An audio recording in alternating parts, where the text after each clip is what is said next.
All right, let's get right into it. If you're a homeowner, I'm willing to bet you've thought about refinancing your mortgage. I mean, it's pitched as this super smart financial move, right? A way to lower your payment or pull out some cash. And look, sometimes it is. But what if that deal that seems almost too good to be true actually is? Today, we're going to break down what our source material calls the home refinancing trap. So, first off, what makes refinancing so appealing? Let's be real. When it feels like every single bill you have is going up, the idea of shrinking your biggest monthly expense, your mortgage, well, that sounds like a huge relief. Banks, of course, know this. They get it. And they frame refinancing as your ticket to getting control back, to having more financial flexibility. And you see the ads everywhere, don't you? Lower your monthly payment, get the cash for that dream kitchen, consolidate all your debt. It all sounds like the perfect solution to your problems. But this slide asks the question we should always be asking when it comes to our money. What's the catch? And here they are, the greatest hits of refinancing promises. These aren't just financial offers, they're emotional ones. Unlock your equity. Wow, that sounds so powerful, doesn't it? Achieve financial freedom. That sounds like you're breaking out of jail. Every single one of these phrases is picked for a reason, to hit a financial nerve and make you feel like you're making this brilliant, proactive decision. Okay, so we've established the appeal. It's strong. But now let's pull back the curtain a little bit. Is it possible that this thing that seems like such a smart move is actually designed to benefit someone else a lot more than you?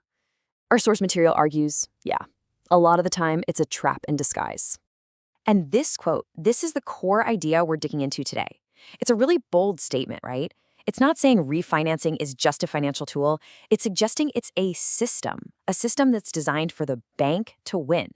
So let's stop talking in generalities and get into the specifics of how this so-called trap actually works.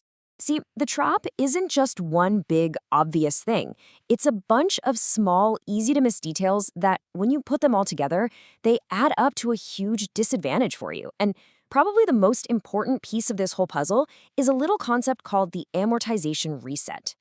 Okay, this right here is the absolute key. When you get any new loan, for the first few years, almost all of your payment is just going to interest. It's front-loaded. As you get deeper into the loan, more and more of your money starts to actually pay down what you owe, the principal. Well, when you refinance, you hit a giant reset button. You're thrown right back to day one, paying almost entirely interest all over again. This chart just makes it so clear. On the surface, yeah, your monthly payment drops by $150. That feels like a win, right? But just look a little closer. You were already 5 years into paying off your house. Now, you've just signed up for a brand new 30-year loan. You've literally added 5 more years of payments to your life, which means you are going to pay way, way more in interest over the long haul. And that's not it. Another part of the trap is the closing costs. Remember all those fees from when you first bought your house? Well, you get to pay them again. We're talking somewhere in the neighborhood of $5,000 to $10,000. And usually you don't pay that with a check. No, they just conveniently roll it right into your new loan. So you start your new, cheaper mortgage by instantly owing thousands of dollars more than you did the day before. So, this brings us to the big question. If refinancing has all these pretty serious downsides for you, why are banks so excited to offer it? Well, it all comes down to understanding who really has the advantage in this whole deal. This slide just lays out the bank's game plan, step by step. First, dangle that shiny object, the lower monthly payment, to get your attention. Then, bundle all their fees right into your new loan balance. And here's the masterstroke. Reset your amortization clock, putting you right back in those early, interest-heavy years where they make the most money off you. It really all comes down to this one simple truth. Banks make their money on interest. So the longer they can keep you paying mostly interest instead of your actual loan principal, the more profit they make.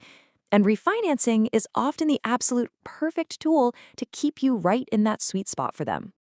Okay, I know this all sounds pretty grim, but it doesn't mean that all refinancing is a trap.